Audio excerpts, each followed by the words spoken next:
या दोन्हीकडचे प्रमाणपत्र हैदराबाद गॅजेटच्या नोंदीच्या आधारे आणि सातारा संस्थांच्या गॅजेटच्या नोंदीच्या आधारे प्रमाणपत्र उद्या सकाळपासून द्यायला सुरुवात केली.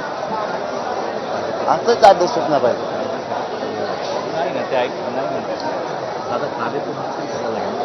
नाही अंमलबजावणी कशी करायची? अंमलबजावणी तुम्ही उद्या त्याला प्रत्येक जिल्हाधिकाऱ्याच्या हातात देणे, उद्या प्रत्येक तहसीलदारच्या हातात देणे गॅजेट इथं नोंदी आहेत. या नोंदीप्रमाणे लगेच प्रमाणपत्र उद्या सकाळपासून द्यायला चालू करा. पण नोंदी समजा 100 नोंदी आहे, पण हे 100 कोण व्यक्ती आहेत ते माहिती एवढेच आहेत त्या गावात जे आत्ताचे मराठी आहेत.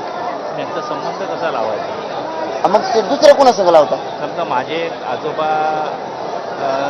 सर्टिफिकेट नाही आहे, पण ते हैदराबादमध्ये होते. हैदराबाद गॅजेटवरचं दादा आम्ही केलेल्या अभ्यासानुसार असं तुमच्यापेक्षा हुशार आम्ही कुणी नाही, त्या शब्द आमच्या कोणाच चुकणार.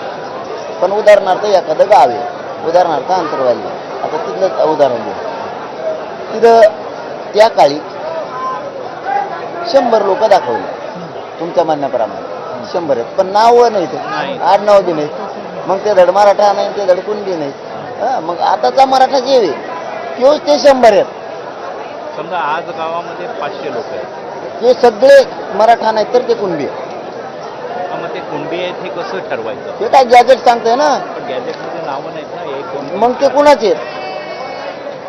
म्हणून ते 100 लोक कुणबी होते याच्यासाठी काहीतरी पद्धत आम्हाला ठरवावी लागेल ना. हे बघा त्या काळाचा आधारच सुद्धा असा आहे की हेच मराठी ते कुणबी आहेत, दुसरे कुणी नाहीत. ते गॅजेटच आमचं आहे. नाही बरोबर आहे. गॅजेटच आमचं आहे, ते दुसऱ्याच आहे का?